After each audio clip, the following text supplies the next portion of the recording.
So chapter 4 is cell physiology, and the important part of this chapter is to understand how body fluids are moving from in and out of the body and within the body. So one of them is normal hydration.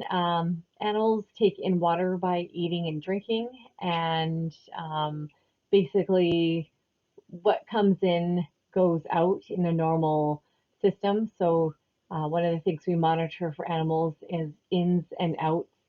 So basically and roughly, the IV fluids and water intake of an animal should roughly equal the urine lost in a normal animal or an animal that we have on fluid, say that we're monitoring urination for, to be able to just see how the kidneys are working. So we do monitor this really closely in animals that we're looking for kidney injury, such as ethylene glycol toxicity. The kidneys will start to shut down, and we can see that early when we can see that the ins are not the same as the outs. So this is later, but basically the urination should be about 1 to 2 mils per kilogram of body weight per hour. So insensible water loss is water that is vaporized away during respiration and evaporated from the skin, diffused passively away from the skin. So sweating is one of the ways, but that is more of a non-diffuse or non-passive way. So this is just everyday evaporation of water from your skin and just from where you normally are breathing. Higher losses of water are from sweating, vocalization, which would be quite a lot to be able to lose a lot of water, urinating and defecating. And then higher on the list is sweating, diarrhea, excessive sweating, vomiting, diarrhea, hemorrhaging, and elevated body temperatures. So obviously vomiting and diarrhea is easy. They're actively losing water through vomit and through diarrhea. Excessive sweating, I don't know if we see that a lot in animals, maybe in horses when they're racing on the track, they can lose quite a lot of water losses through sweating. Hemorrhaging is obvious, and elevated body temperatures. So these animals that are hyperthermic from being left in a car, they are losing a lot of water just from trying to lower their body temperature or try to maintain normal body functions in this increased temperature, which eventually they cannot maintain and they will die from. So body fluids, there's intracellular fluid and extracellular fluid. Extracellular fluid is the fluid that is found in between cells, so interstitial fluid. Intravascular fluid is another one, so fluid that is found in vessels. Intracellular fluid is fluid that is found inside cells. So they're fairly self-explanatory. More likely what you'll find in vet medicine is the interstitial and intravascular fluid being more of a problem. And these are cases of severe dehydration where both the interstitial and intravascular fluid is quite low and needs to be replaced. And a lot of the times we'll find interstitial fluid becoming a problem, leaking from the intravascular space, which will come more down the line. I think I've talked about it before, but it's in this series as well when we talk about albumin and colloids, and that onconic pressure, again, holding fluid in the intravascular space so that it doesn't become interstitial fluid. So solutes in the body, there are many different kinds. The main ones that we deal with in veterinary medicine or in any medicine are the cations, anions, acids, and bases. And these are very important because if any of them are not in equilibrium with what they should be within the body, then you will get acidotic or alkalotic states. or where the solutes are not where they should be. So there are hypo states or hyper states, and even within a small range of where they should be, being outside either on the hypo where there's not enough or the hyper where there's too much can cause catastrophic um, disturbances within the body. So monitoring these in sick patients is very important, and knowing why they're important is what we'll discuss. So cations are the positively charged ions such as sodium, which is Na plus, so the plus is the positive sign, and potassium with the plus, also positive sign. The negatively charged ions are the anions, and those ones are like OH negative, which is the hydroxyl ion, which if you put it together with the acidotic H plus, you get water. So the dissociation of those two ions, cation, anion, coming together will make water, which is important because that's what a lot of these solutes are dissolved in. Um, so also the electrolyte concentrations of most of these are expressed in milliequivalents per liter. So that's what MEQ per liter is standing for. A lot of people just say the words MEQ, but it's milli equivalent per liter. So electrolyte concentrations are different when they're intracellular versus extracellular. So the higher concentrations are found of potassium, magnesium, hydrogen phosphate, and sulfate, which are the last two, which we don't talk about quite a bit in this course. But those are found in intracellular fluids, so inside the cell. And the extracellular fluid, higher concentrations of sodium bicarbonate and chloride are found outside of the cell. This is important to know because when the potassium is inside a cell and we need it to be outside of the cell in a more normal state within the blood, then we need to know how to draw that potassium out, or just knowing that it's inside a cell and not at the concentration it needs to be in the blood, say, um, then knowing how to draw it out of the cell is important. And two ways you can do that with potassium in just say a very dehydrated, sick, chronic kidney cat, they can have a lot of potassium that is lost in their kidneys, and they're not taking in enough to replace the appropriate amount of their blood, but they will have potassium inside their cells. And one of the ways to get that potassium out um, is with the use of magnesium. If magnesium isn't at an adequate level, then it won't draw out that potassium from the cell, such like the sodium potassium pump. So that is another um, usually missed diagnosis in chronic kidney cases where they have a very low potassium. We had a case where there was a cat that had potassium of 1.4, and 3.5 to 4.5 is normal, so very low. And this can cause problems with their muscles and other important functions, but cardiac is the main one. So they'll have low heart rates, and they'll be ventroflexed, meaning that their head is pointed ventrally. So trying to get that potassium replaced is really important, and not knowing their magnesium level can really hinder that process. So a lot of the times we need to increase our magnesium level to be able to draw the potassium out of the cell and have them be able to use that. So these are important electrolytes, especially when you get into more critical cases.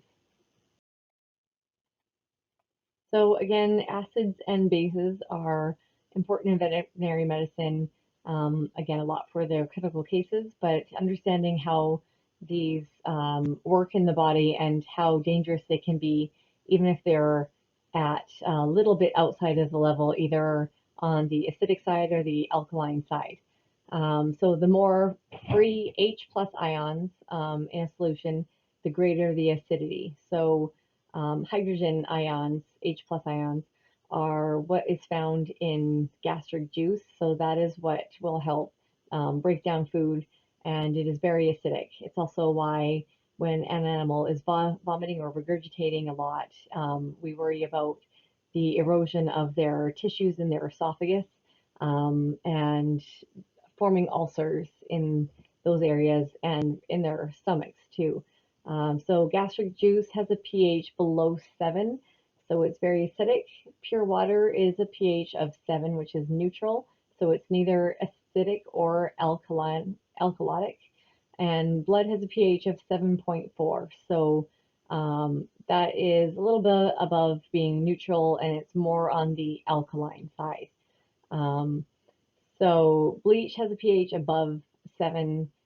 Bleach is one of the more alkaline substances, which everyone thinks of uh, acid being something that can harm you, but really alkaline substances such as bleach can also harm you.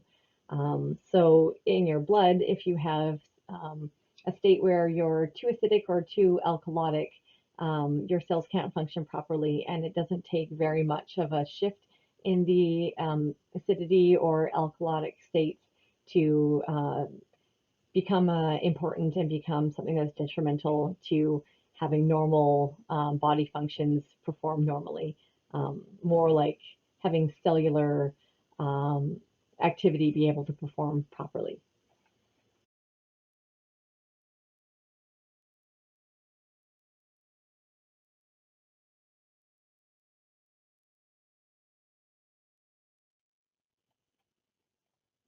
So osmolality is the measurement of a solute concentration in fluid.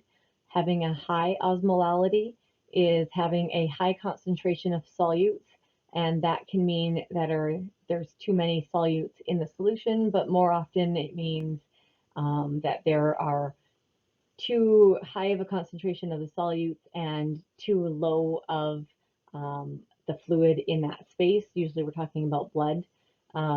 So we do see these again a lot with animals that are in a hyperglycemic state, and that can be from being a newly diabetic and not being diagnosed. So they have a really hyperglycemia state in their body.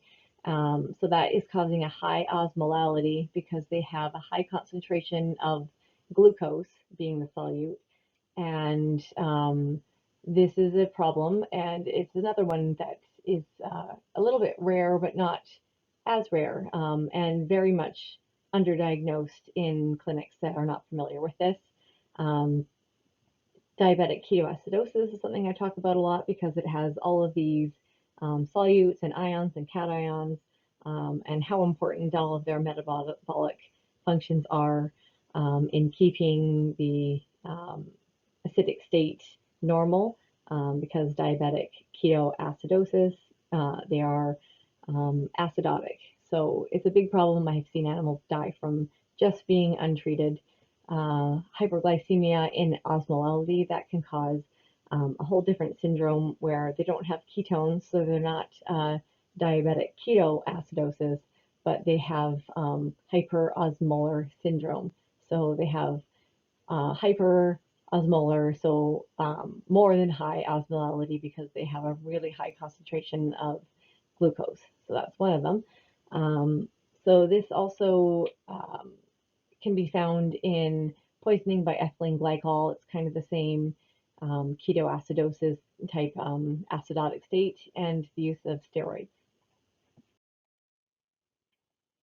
So isotonic fluid therapy is basically what we give in everyday IV fluids. So it's an isotonic fluid, meaning that it has the same concentration of substances as intracellular fluid. So it's the same pH and osmolality. So an example is 0.9% sodium chloride, or NaCl. So that means that it is neither hypertonic, meaning usually hypertonic in salt concentration, or hypotonic, which is a low salt concentration. So 0.9 is a normal saline content. There are fluids out there that are 0.45 saline or 0.45 NaCl. So that is a hypotonic solution because it has lower saline content than normal concentration or osmolality of fluids in our body or blood. We'd use those in patients that have heart disease a lot, so that we are not creating a hypertonic state, such as people that have heart disease are told to keep a low sodium diet. So this is the same for animals in that state. And hypertonic is usually 7 or 7.5% sodium, and so that is a lot of sodium, so hyper. And we give that to animals that are in a state where they have too much fluid. Usually we're giving this to animals that have swelling of the brain. So we give them a hypertonic solution to draw out the fluid from the compartments we are wanting to draw out of. So in this case, the brain. So you can think of pouring salt on a slug where that salt is going to draw out the fluid and eventually kill the slug. But when we're talking about too much fluid in the brain, we want that extra salt from the hypertonic solution to draw off the fluid from the brain so it does not swell inside of the cranium and kill them or cause seizures. So those are the ways I think of isotonic fluid or hypertonic, hypotonic, which are on the next slide. So once again, hypotonic fluid. I remember hypotonic versus hypertonic. If you can remember, hypo always means below or less than, and hyper meaning more or too much, then you probably won't need to remember what I'm about to tell you. But I remembered in school hypotonic being that it will increase water into a cell and swell that cell until it can possibly break. So I imagined a cell being a giant O, and it's a giant O because it's swelling because of all the fluids it's drawing into that cell. And the giant O represents the hypotonic fluid.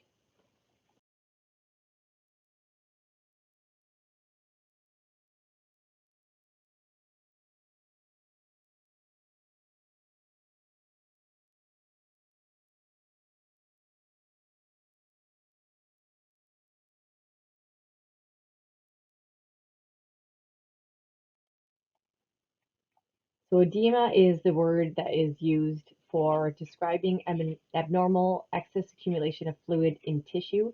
And a lot of the times this is the movement of fluid from a vascular space or the veins or vessels into the interstitial space. So that can be the interstitial space of the skin where they have cutaneous edema or pitting cutaneous edema, and that's where a limb, say the more obvious one, is so swollen and so full of fluid that if you put your thumb into that skin, it leaves a thumbprint for quite a while, and that is the pitting part of the edema. Pulmonary edema is something that we see in animals that have congestive heart failure, where again it is leakage from a vascular space because their heart isn't working properly to pump out the fluid or the blood inside their vascular space out to the body where it should go. So it is left in the vascular space and it eventually starts dripping out in the form of fluid into their lungs. So that would be the kind of the interstitial space in that one. Types of fluids we use in veterinary medicine. The more popular one and the one that is used most often is the crystalloid. So this is the isotonic, usually fluid that we use to resuscitate patients that are dehydrated, such as lactated ringers or plasmolite. It can also be hypotonic or hypertonic, as I explained before. Solutes are small and they're able to cross the vascular wall, meaning that when we give LRS or other types of fluids, the potassium, sodium, and other solutes that are dissolved in that fluid are able to pass out of the blood and into the tissues where it's needed. The colloids are the more natural one is plasma, so there's already plasma in our blood, but it is also a colloid. And another one would be voluven. So these are fluids that have heavy molecules in them inside an isotonic crystalloid. In here, the molecules are really heavy and they're too large to pass through the vascular space. And we use them mostly because the heavy molecules are ones that help keep the fluid in the intravascular space. In plasma, this is the proteins, mostly, namely albumin. So albumin would be one of the heavy molecules found in plasma in our blood, or the plasma that we give to patients that need it, that help hold in the fluid in the intravascular space so that it cannot leak out into the interstitial fluid. In normal situations, you don't need to replace a normal animal or person with crystalloids, but an animal that has lost so much protein from a protein losing enteropathy, which is losing proteins from the guts, or protein losing nephropathy, which is losing proteins from the kidneys.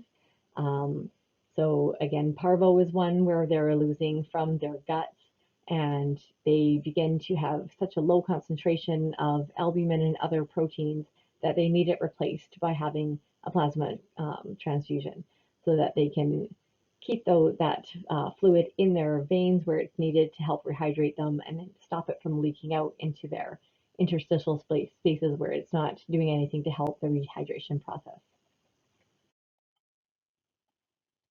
Administration of fluids is something I've been touching on the whole time, but basically in any type of medicine, especially in mine in the ER, we see resuscitation, replacement, and maintenance. So resuscitation fluid therapy would be in a case where an animal needs resuscitation. So these are dire circumstances such as acute and massive blood loss, where they don't have enough fluid volume in their veins to maintain their blood pressure. So we would need to fluid resuscitate them by giving them massive volumes of fluid to help keep the level in their body as normal as we can. It can also be from massive loss, such as in diarrhea and vomiting, where they need to be fluid resuscitated. So these are called hypovolemic states. So again, hypo being not enough or too little, or under in other circumstances. Volemic, so volume, anything with an emic on the end of it is usually referring to blood, like anemic. So volume, hypovolemic is hypo volume of blood. So that's another resuscitation. Replacement is part of that after, so replacing ongoing losses in animals that are constantly vomiting and constantly having diarrhea to the point where there's no way they can keep up the replacement of this fluid by normal means, such as drinking and eating. So obviously, if you're vomiting and having diarrhea, you're not going to be keeping your food down or your water down. So you need to have it replaced. And fluid therapy is the one way to do that because it doesn't require keeping fluids down into the stomach. It's just administered parenterally, which is venous. And maintenance fluids is just keeping the regular basal metabolic level of fluids in the body. So an animal that is eating and drinking but still having some ongoing losses may be on IV fluids, but they may only be on a maintenance rate. So we're thinking that the rate of loss, say of diarrhea, is equivalent to what they are taking in food. So we still need to have their maintenance rate of fluids be administered so that they can keep the rest of the bodily functions going.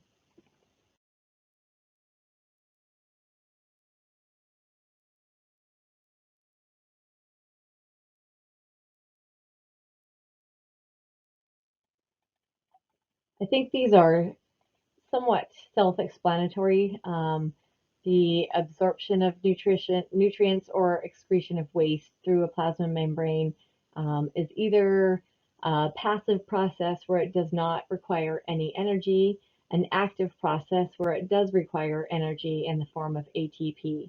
And the membrane permeability plays a role in that, where it is freely permeable, where solutes or water or fluids can just freely move back and forth across this membrane.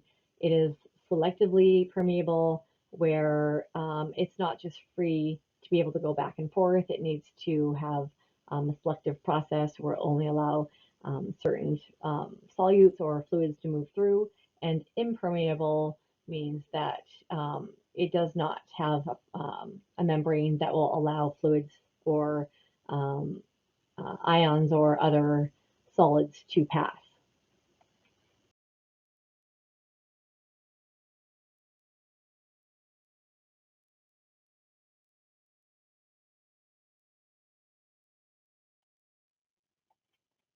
So just when you thought you were going to be able to get away from diffusion and all of these lipid bilayer that you thought you got away from in high school or college, if you took college, it comes back again in any kind of science course you take, and it comes back again here. So diffusion is important again with all the stuff we've been talking about with ions and sodium, potassium, and how they move across membranes. So diffusion is one of the ones that happens a lot. So it is the movement of molecules from a higher to lower concentration across a concentration gradient. And usually we're talking about molecules moving from higher to lower so that they can be more even on either side of this gradient. The factors that determine whether a molecule may pass through a cell membrane are the molecular size, the lipid solubility, so whether it can cross through that lipid bilayer, and the molecular charge, so sodium, potassium, and whether there needs to be a more positive charge on one side or a more negative, um, or have an even on either side. So the charge has a lot to do with whether it can move through easily or it needs more of a facilitated transport.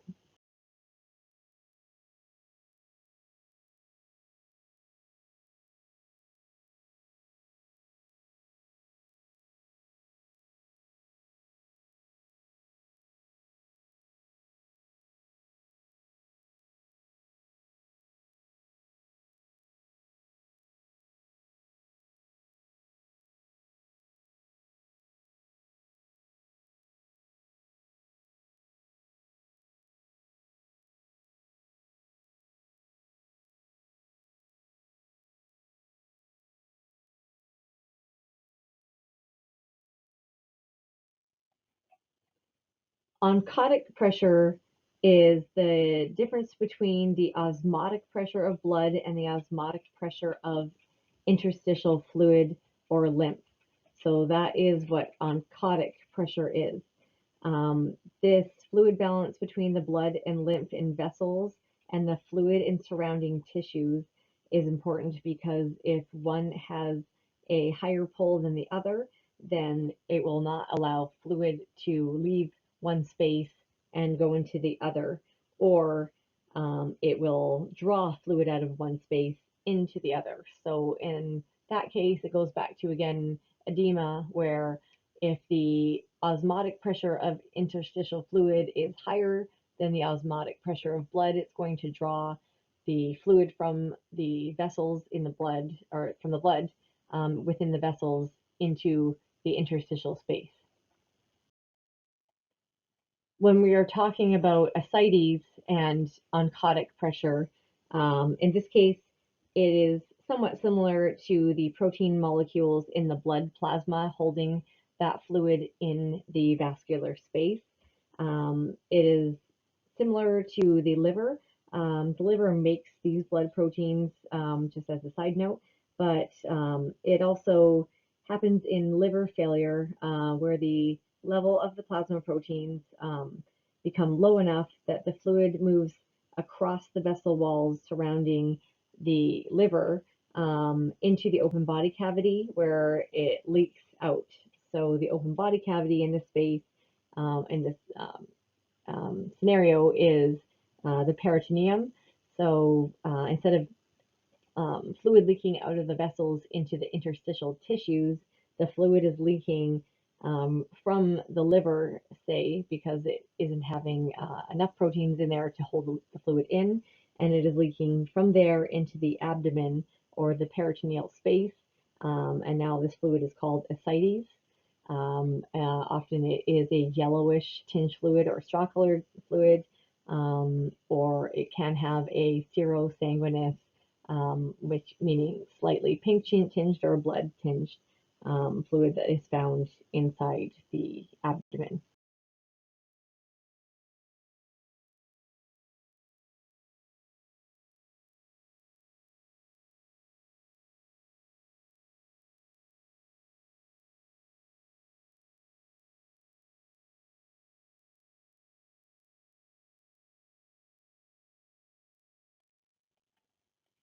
So endocytosis is something that will come up again in um, immunology and in clinical pathology when we start talking about white blood cells.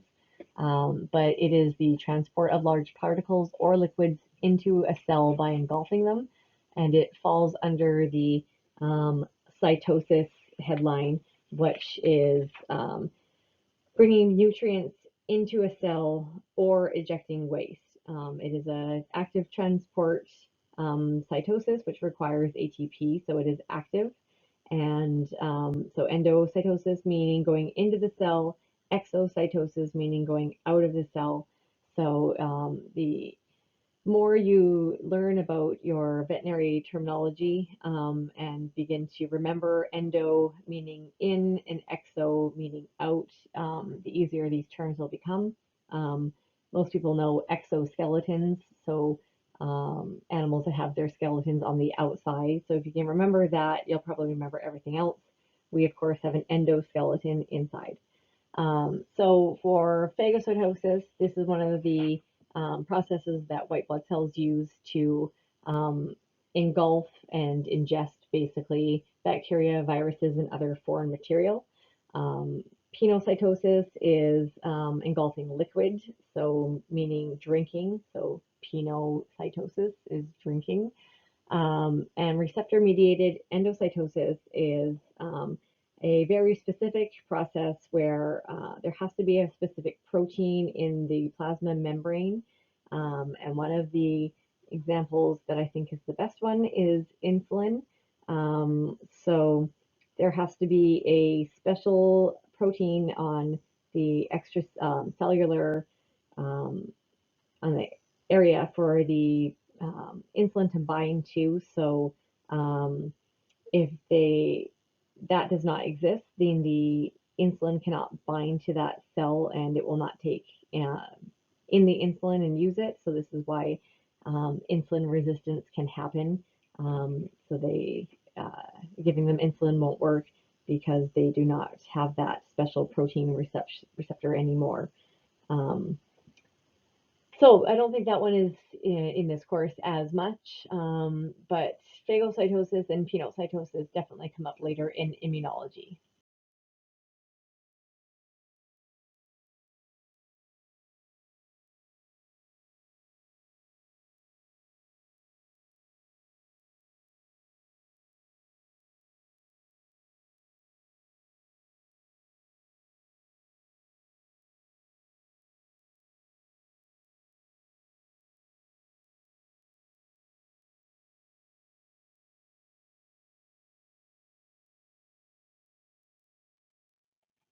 Membrane potential is basically the charge across the membrane that will easily or not easily allow ions to move. So the membrane potential is affected by the distribution of ions within and between the intercellular and extracellular environment. This goes back to the sodium potassium pump again, where there's normally more potassium inside a cell that we are trying to get to come out of sometimes. And the potassium will move outside of a cell by diffusion, so more easily. And the sodium concentration is more concentrated outside of a cell, and it is harder for us to get that sodium inside the cell. So there is an active transport system called the sodium-potassium pump, where for every 2 potassium that are leaving or entering, sorry, the cell, 3 will exit.